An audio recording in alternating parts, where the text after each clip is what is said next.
Olá pessoal, tudo bem? Estamos aqui de volta com mais um programa do Office e temos aqui hoje o nosso convidado Felipe Russo. Felipe, obrigado pelo convite, pelo aceite, pela participação. Me conta um pouquinho da sua trajetória, faça sua apresentação. Legal, vamos lá, é um prazer estar aqui com vocês. Isso aqui já o Onaga de longa data, enfim, a gente é muito orgulho de estar aqui e me sinto muito honrado. Obrigado pela oportunidade. Eu sou Felipe Russo, trabalho há 22 anos no mercado corporativo exclusivamente, e a gente tem um escritório, eu tenho mais 2 sócios, e a gente trabalha exclusivamente no mercado corporativo, mas com muito foco em workplace, em change management, em inovação, né? Então, vamos ver que a gente pode aqui contribuir hoje com o nosso público. São quantos anos de atuação? São 22 anos. 22 anos. 22 anos. A gente começou... eu fui sócio de um outro escritório, eu fui funcionário, sócio de um escritório, mas sempre na área, desde que eu me formei, sempre na área na área corporativa, né? Então é um mercado que eu gosto muito, aprendi a gostar, é um mercado que me emociona, e se você deixar eu desenrola falar, né? É uma coisa que eu tenho muita paixão por fazer, enfim, então é isso aí, é o que a gente faz hoje. A gente tem o nosso escritório hoje, ele tem um departamento, ele tem uma... Enfim, a gente, antes da pandemia, a gente se especializou muito em escritórios, em entender as pessoas, entender os mecanismos, né? E entendendo esse tipo de assessoria, a gente começou a perceber que a gente ia falar com o cliente, e o cliente não sabia exatamente o que precisava, às vezes fazia um pedido que a gente já tinha visto em outro que não funcionava, então a gente começou a entender, poxa, eu sei fazer isso, talvez falte uma assessoria, por que não fazer isso? Então, no começo a gente fazia projeto e gestão, depois o modelo passou para um projeto e construção, então a gente começou a incorporar construtor, e aí a gente dava solução de ponta a ponta, mas aí a gente começou a perceber que nessa linha ainda às vezes o cliente alugava um imóvel muito ruim, e a gente falava, poxa, a gente tem engenharia dentro de casa, a gente sabe que aquele imóvel tinha uma outra condição. A gente pegou a história, evoluiu para uma assessoria de real estate, né, imobiliária, então a gente olhava o prédio e falava assim, poxa, esse prédio é legal, esse também, só que você tem que entender que esse tem um investimento maior na entrada, que às vezes um aluguel que parece mais barato não necessariamente né, você tem um investimento inicial muito grande, tem que trazer seu valor presente, pensar nessa lógica, então a gente evoluiu para um modelo de assessoria, e quando a gente entendeu que o negócio era assessoria, né, que o cliente não precisa de alguém que diga isso é um problema, ou precisa de alguém que venha e diga isso aqui é a solução, né, começaram a aparecer muitas empresas de tecnologia, público muito jovem, com expectativas diferentes, e aí a gente entendeu, poxa, está faltando alguma coisa voltada a pessoas, porque às vezes você faz um escritório e as pessoas não gostam. E o mesmo escritório, a mesma lógica para outro escritório funcionou. Então a gente falou assim, pô, peraí, tem uma coisa diferente aí, tem uma questão de cultura, de Sim. público, e aí a gente evoluiu para uma área de inovação que a gente tem no escritório, e essa área de inovação, ela tem uma perna que trata de workplace, né, de cultura, etc. e tal, inclusive entendendo e fazendo entrevistas com os colaboradores. O RH participa disso. O RH participa muito disso, e a gente tem depois uma fase que, depois que você definiu a estrutura e vamos dizer, a estratégia de workplace, você vai implantar aquilo e tem uma mudança de cultura que as pessoas também têm que aceitar, porque imagina que você é um funcionário que está trabalhando numa empresa, não está participando desse processo, e um dia você descobre que a empresa vai mudar. E aí, uma semana depois, você chega num lugar totalmente diferente, que não tem a lógica de copa, de uso das estações de trabalho do mesmo jeito que você está acostumado. O que vai acontecer? Uma questão de negação, né? De frustração, de conflito, né? De frustração, exatamente. Então, a gente, entendendo isso, montou uma área também de change management. Então, as pessoas, né, a área de people, ela está envolvida primeiro na montagem de como aquilo vai funcionar. Isso reflete, inclusive, várias pernas, por exemplo, para a real estate, porque se eu sei como você vai funcionar, se você tem mais home office, se você não tem, se você é híbrido, se você é presencial, enfim. Isso vai definir qual tamanho você precisa. Daí a gente passa, então assim, às vezes a gente chega com projetos que tem uma meta de custo muito agressiva e está se alocando 30% a mais da área. Isso, no final da conta, quer dizer, você poderia ter um espaço mais adequado. Representa muito. E com uma característica muito mais de qualidade para esses colaboradores, etc. Então, isso não necessariamente representa, né? Então, a gente acaba pegando aí um pouquinho de cada área. Quando a gente faz assessoria, a gente vai falar com a área financeira, para entender se aquilo para de pé, se aquilo funciona. A gente vai falar com a área de people, de RH e entender quais são as angústias. Depois a gente vai falar com a área de facilities, para entender quais são as dinâmicas da própria empresa, etc. e tal. E aí, depois vai construir isso e deixar isso, quer dizer, garantir que aquela história vai parar de pé. É um planejamento. A gente tem falado aí muito com a área de planejamento, muito com a área de RH, mas os clientes que têm a percepção de que existe um planejamento a longo prazo, que começam a fazer esse planejamento muito antes, são os clientes com quem a gente tem falado mais, né? A gente tem falado muito menos com aquele cliente que já vinha com, aluguei essa laje e preciso implantar. E aí, muitas vezes, com uma série de deficiências, porque isso não foi visto com um critério, com uma métrica. Muitas vezes o RH não participou disso. Eu até brinco que a gente não deveria se chamar workplace, deveria se chamar people place. People place. Né? Porque as empresas, grande parte das empresas na era dos serviços, né? Então, as empresas de serviços, qual é a força motriz delas? São as pessoas. Né? Quanto tempo leva para você poder fazer esse assessment, né? Essa conversa com todo mundo, com todas as áreas, porque isso é um cuidado muito especial, né? Eu adorei ouvir isso da tua parte, assim, porque você conversa e cada um tem uma visão mesmo, as dores de cada um, né? De cada departamento. Sim. E de tudo. Quanto tempo leva para você fazer essa varredura geral para poder montar um projeto desse? É um estudo de viabilidade, né? É um estudo de viabilidade, eu diria que viabilidade, necessidade, né? Eu acho que tem um pouquinho. Engloba muito. Essa pergunta é ótima, porque quando a gente, quer dizer, eu vou desenhar a linha ideal, que a gente considera ideal.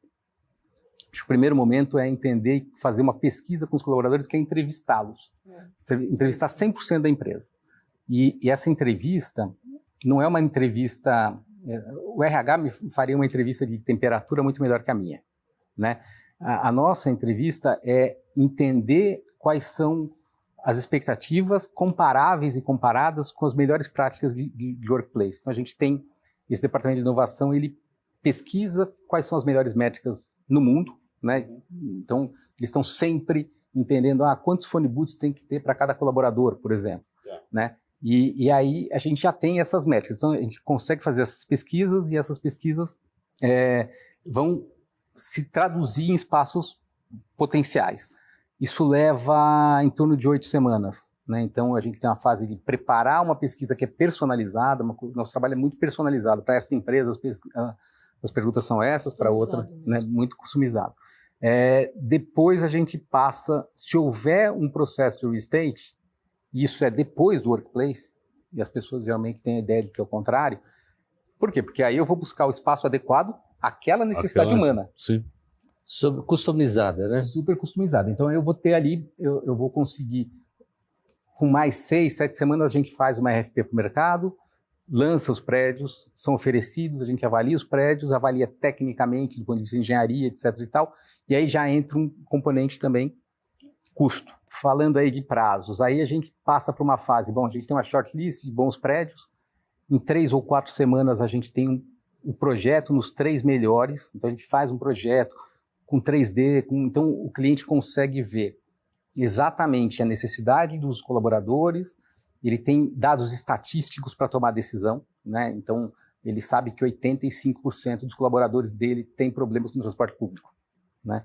Então ele já conhece todo o risco da mudança, aí ele vê os prédios, vê como vai ficar, e a gente, como tem engenharia dentro de casa, a gente já identifica qual é o valor do investimento em todo esse processo. Custo, né? Todo. Então, ele, nesse momento, para tomada de decisão, ele, olhando para trás, ele sabe risco com as pessoas, ele sabe aonde ele vai ficar, ele sabe a imagem corporativa, ele sabe quanto custa. E aí a decisão é stay versus go, ele identifica se vai negociar no lugar que está, muda, etc. e tal, e aí passa para uma fase de projetos executivos, construção, que são mais 30 dias. Então a gente falou em 8 semanas de workplace, 7 semanas em 7 semanas em real estate, fazendo uma busca total do mercado, 4 semanas para um levantamento de projeto e custos, né, uma identidade de projeto, etc. e tal, e aí depois 60 a 90 dias para construir. Então, mais ou menos é essa a lógica. A gente pega muito projeto que já chega com prédio para fazer um estudo muito rápido e criar um preço, enfim, sem fazer essa... Preço sem valor, né? Sem valor. A diferença do preço e do valor, né? Uma coisa também que me apaixona muito é a questão da imersão que os colaboradores têm, o orgulho, a sensação de pertencimento. Sim. Quando a gente faz essa pesquisa antes, o colaborador, quando ele vai para um espaço novo, ele fala assim, me ouviram, eu tenho uma... a empresa Eles se sentem parte daquilo. Sente parte daquilo. Já muda, né, a relação, né? Muda a relação com o espaço, com a expectativa. Com a expectativa. É muito grande. Mas a gente não consegue, né, agradar todo mundo. Sim. A gente tem ali uma maioria. Isso tem que estar alinhado com o negócio, com os valores do negócio. E aí, quando a gente já definiu como é que vai ser e começa o processo de construção, entra o processo de change management.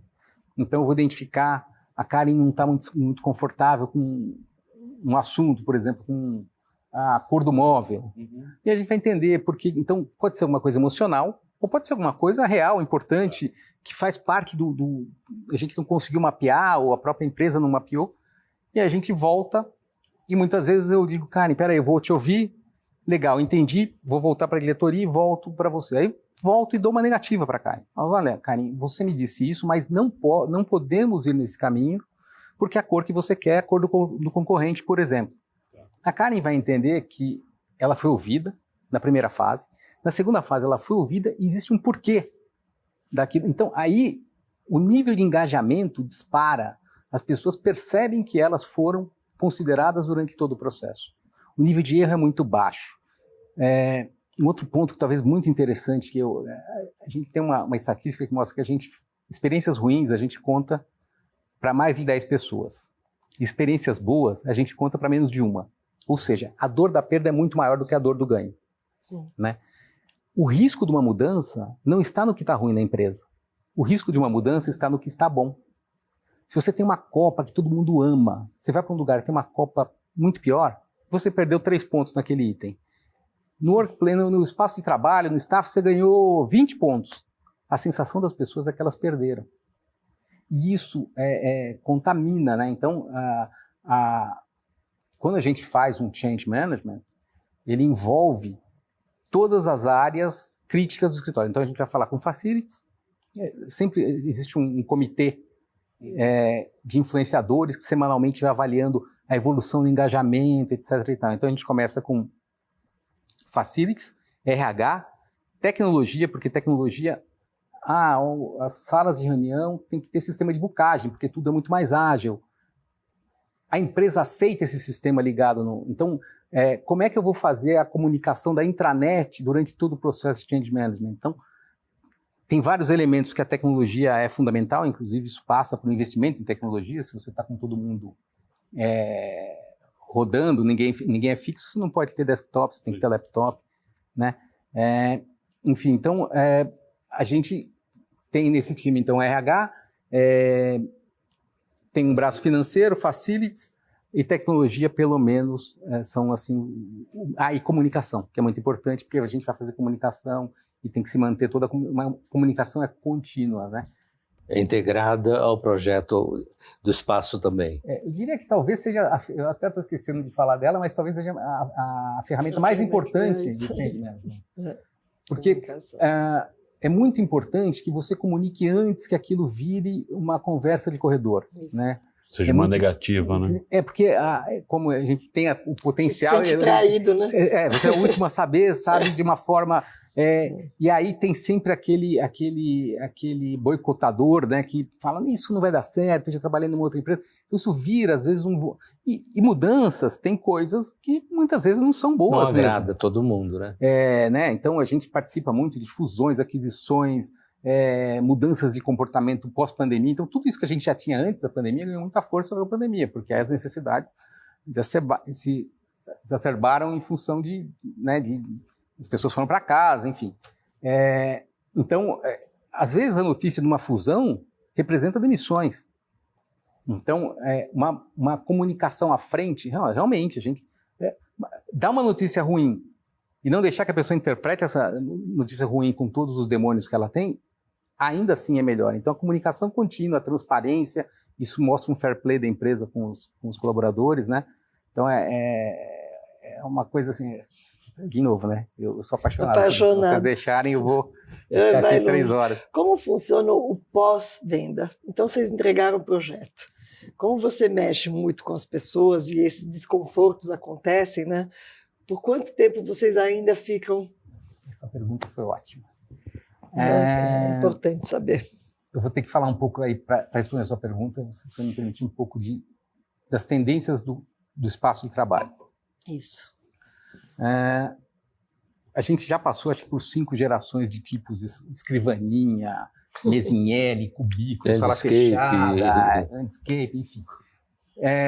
A nossa área de inovação considera que a melhor modelo hoje é a divisão em bairros, né? Então, eu tenho bairros de até 40 pessoas e esses bairros, eles... Por que são até 40 pessoas? Porque, primeiro, eu tenho um controle de ruído melhor. Eu não tenho aquele open space, todo mundo falando junto, etc. E tal. Depois, esses bairros são circundados por serviços. Então, se eu preciso de uma sala de reunião, eu não tenho que sair, pegar um elevador e ir para o outro andar, etc. E tal.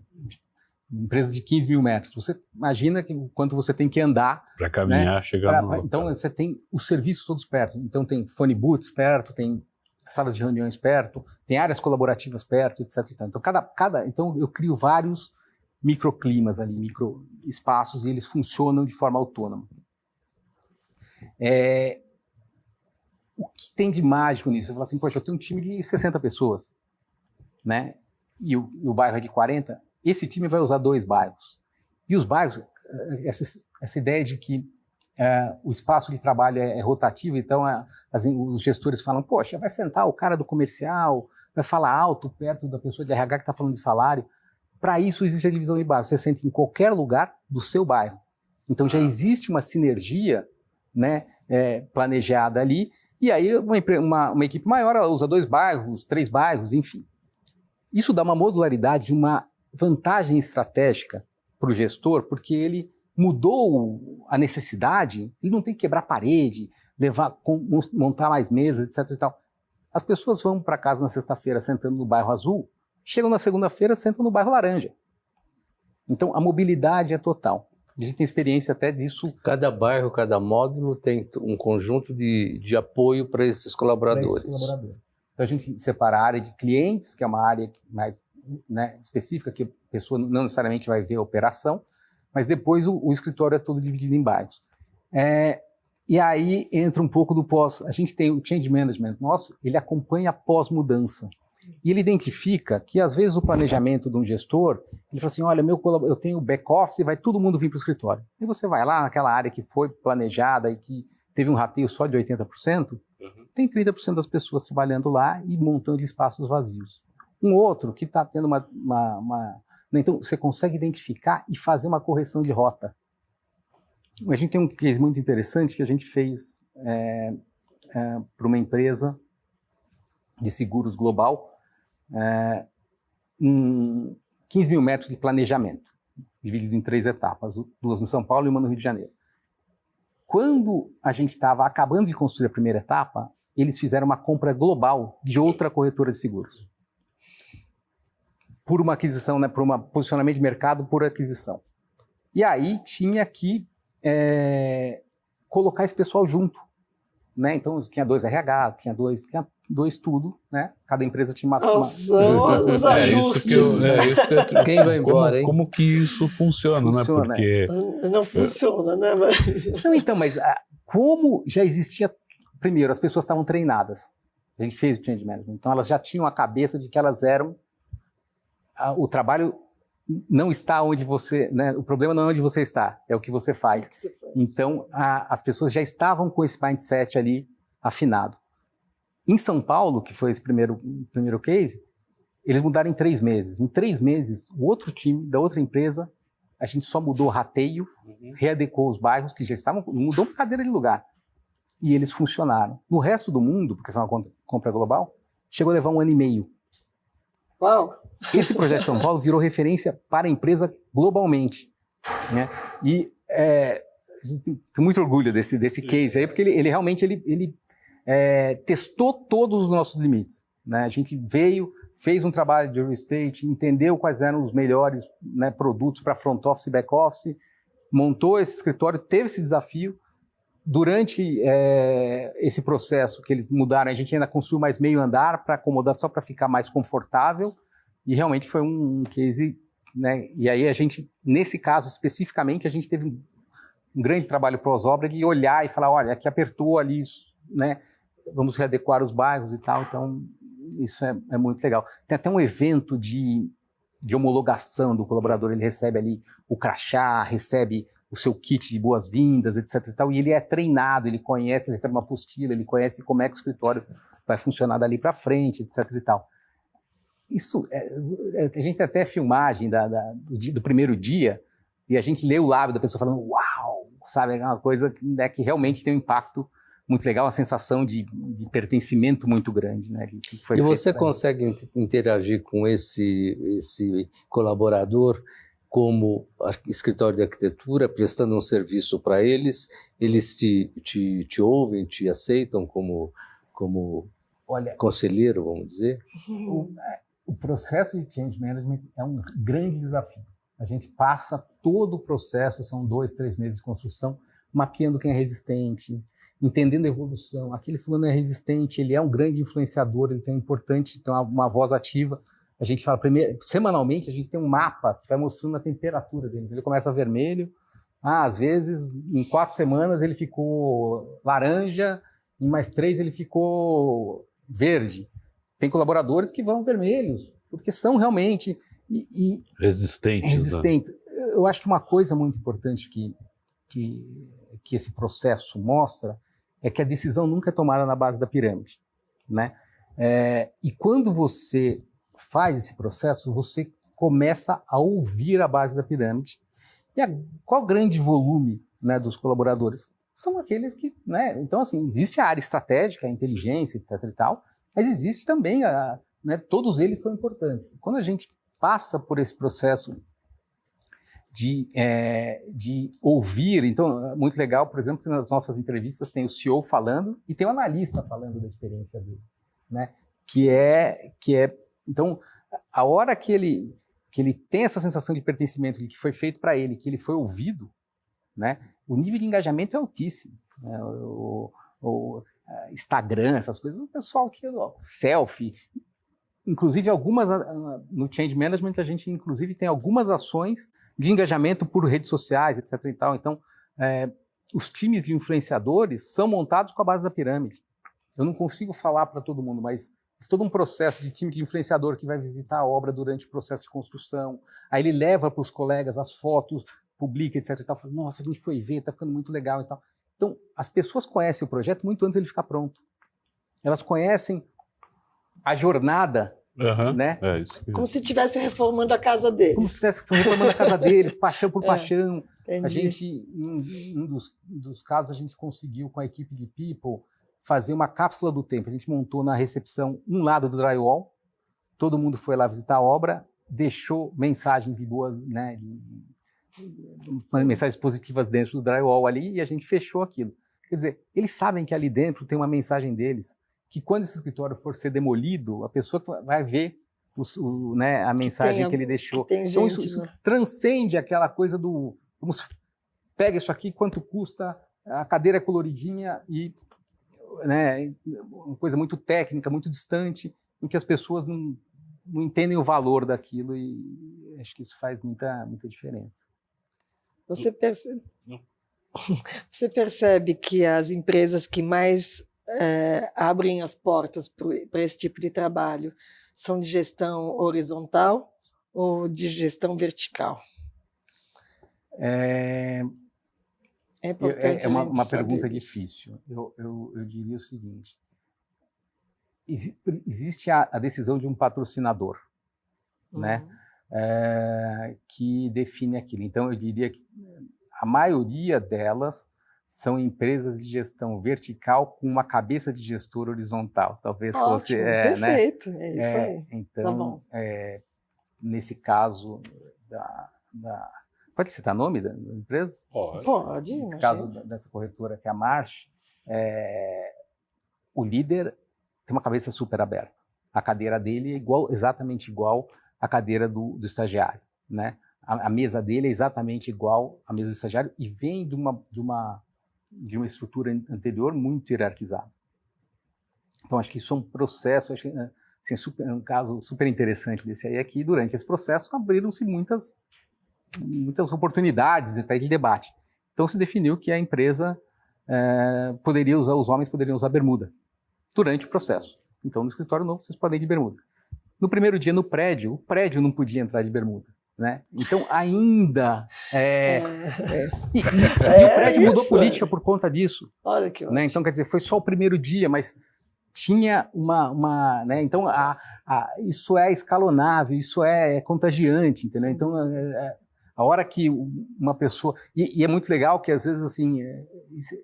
Você pega colaboradores que vieram de empresas concorrentes falando de outras experiências. Quando a gente fala de empresas de tecnologia, que era o nosso foco inicial, né, que é o nômade digital hoje, enfim, que é muito jovem e tem anseios bastante diferentes, né, não é só salário, enfim. Quando a gente começou a falar com esse público, você vê, por exemplo, que a pessoa que vem dessa área muito jovem, ele já tem essa experiência, já tem essa expectativa de ter flexibilidade, etc. e tal. A dificuldade está justamente na pessoa que trabalhou muitos anos com uma metodologia e você muda de uma forma muito radical. Essas são as que são mais resistentes dentro do processo. Mas a gente tem histórias super interessantes de pessoas acima de 70 que a gente achava que iam ser super resistentes. Você faz todo um trabalho de change management, etc. e tal, uma pessoa referência no mercado, até bastante interessante essa história. E essa pessoa, depois eu fui em outros clientes, e ele, como era uma pessoa de mercado, ela vai nas outras empresas e fala: o escritório colaborativo é uma maravilha, sabe? É um cara que ele faz a propaganda, e era uma pessoa que a gente tinha uma super preocupação, porque ele tinha uma sala fechada, tinha toda uma referência de décadas de experiência daquele jeito. E aí uma pessoa que, a hora que a gente mostrou a ideia para ele super... Às vezes, a gente tem que entender a dor dessas pessoas mesmo. Eu sou um gerente, eu passei galgando a minha trajetória naquela empresa para ganhar uma sala fechada, que é o status do gerente. Bem na minha vez, resolvem que não tem mais sala. Né? Então, é lógico que é humano. A gente vai se sentir mal. Mas eu acho que essa questão pós-pandemia mudou muita coisa, né, Felipe? Muda o olhar. Muda o olhar, né? Mesmo, não digo dos jovens, mas né, os com mais idade avançada, com mais tempo de carreira dentro das empresas, o pessoal acaba aceitando um pouco mais também do que vem de novidade, né? Eu acho que a nossa experiência é que muitas vezes, por exemplo, a gente tinha empresas que diziam o seguinte: área de tecnologia, chegava assim, não pode, porque vai comprometer a segurança da informação, etc. e tal. A pandemia, ela acelerou, eu acho que ela acelerou uma tendência. Né? Eu acho que muitas empresas que eram totalmente fechadas foram obrigadas a considerar a possibilidade. Somente bancos, né? As empresas foram obrigadas, né, a quebrar um pouco esse paradigma. A gente tem visto empresas de tecnologia considerando um escritório só de encontros, né? E aí praticamente não existe workstation, né? E aí a gente tem que entender qual é essa métrica de encontros, né? Então as pessoas vêm, elas vão usar muito mais sala de reunião, elas vão usar muito mais as áreas colaborativas, porque se ela for trabalhar sentada numa mesa concentrada, né, ela trabalha em casa. E um outro ponto importante também que a gente errou muito no começo e começaram a colocar os espaços colaborativos, eu acho que todo o mercado colocava um sofá do lado da estação de trabalho. E aí o gestor falou assim, isso não funciona. E ela acha que não funciona, porque se eu for bater um papo, como a gente está batendo um papo Sim, aqui, você vai incomodar aqui do lado, a pessoa não tem concentração. Então, existe vocação de cada espaço que tem que ser definida, né? Então, o colaborativo é para que eu trabalhe coletivamente. Eu vou falar nesse espaço, e aí eu vou gerar um nível de ruído, um nível de integração. Se eu for para a estação de trabalho, esses bairros viraram santuários do foco, né, do silêncio, enfim. Se eu sento do seu lado e preciso conversar uma coisa de trabalho, a área colaborativa está a 5 passos. Eu vou para lá e não vou atrapalhar meus colegas que estão aqui concentrados. Então, essas metodologias, elas quebram muitos paradigmas, elas fazem até as pessoas mais velhas, eu entendo que aceitarem quando elas veem aquilo funcionando. Mas existe a questão da cultura, né? Empresas familiares, enfim, que tem a questão do presencial, que, né, eu acho que há de se considerar que a falta de presença também, existe uma perda, existem muitos ganhos em processo, muitos ganhos em qualidade de vida, mas existe uma perda de relacionamento humano que... O lado social, tem que socializar.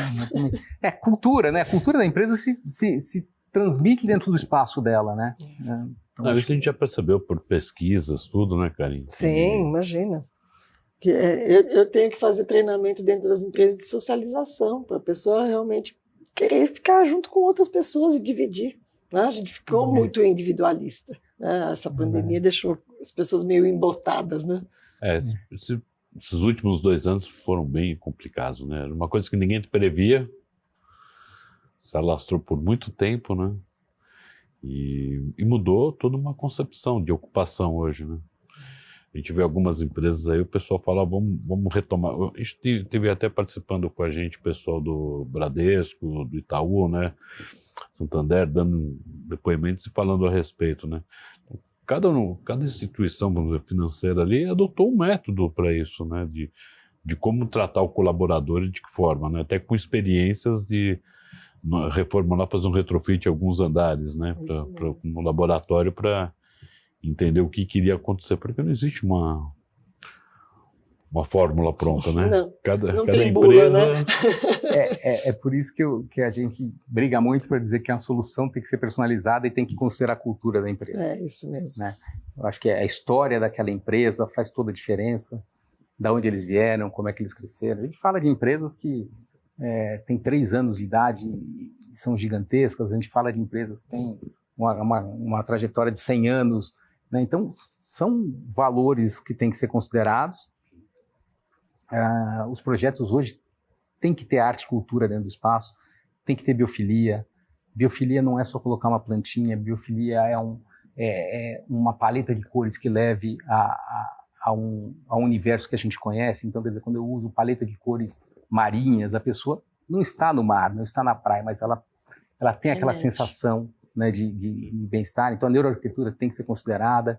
E eu sempre brinco, olha, colocar um piso madeirado é biofilia. Eu trago elementos, uma fotografia de uma paisagem é biofilia, né? Então, como é que a gente faz? Existe um termo que a gente usa bastante no escritório, que é a casa fora de casa, né? Então, você sai de casa e você chega num escritório onde os elementos que trazem um conforto emocional, você tem um tapete que é parecido com o que tinha na casa da sua avó e te remete isso te dá um conforto emocional muito grande. Falando de people e de espaços ágeis, enfim, né, que ganharam muita força aí com a pandemia, a gente, essa área de inovação, ela identifica que existem 2 elementos que seguram de pé um espaço de trabalho ágil. O primeiro é o espírito individual. Tem um dia que eu não estou legal, mas eu preciso ir para o escritório para fazer uma reunião. Então, enquanto eu não estou em reunião, eu quero sentar num work café, colocar um fone de ouvido e ficar ali, porque aquele dia eu não estou legal, mas eu tenho um lugar que me abraça no escritório. Então esse é o primeiro ponto que atrai esse colaborador. E o segundo ponto é o tipo de entrega, né? Então eu tenho que fazer tem uma meta, tem um trabalho coletivo, eu preciso ficar com o Gustavo aqui discutindo, as ideias têm que ser conectadas, etc. Então eu tenho lugares que eu posso projetar minha tela, que eu posso escrever na parede, etc. e tal, e eu e o Gustavo podemos ficar conversando ali até de uma forma mais inflamada. Isso vai fazer com que eu me sinta bem, que eu consiga. Então, acho que esses dois elementos são muito importantes, devem ser considerados aí como os modelos de escritório que dão força para esse caráter humano, das necessidades individuais aí, que são bastante... Perfeito, Felipe. Estamos na nossa reta final. Se tem uma palavra que o ser humano mais gosta de ouvir, é o próprio nome. Então, Felipe, qual é a tua mensagem aqui para o Office Connection, o que você quer passar para as pessoas a respeito do teu trabalho? Eu acho que um pouco do que eu já disse, mas pensar nas pessoas, né? Eu acho que os escritórios,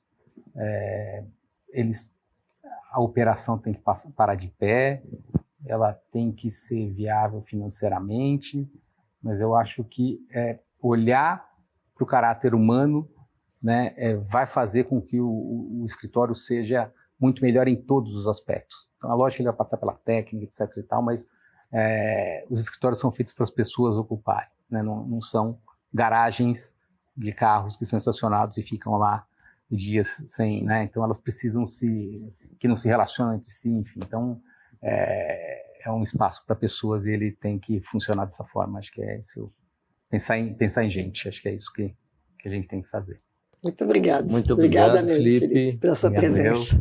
Obrigado pelo convite novamente. Obrigado. Obrigado, Naga. Obrigado, Karen.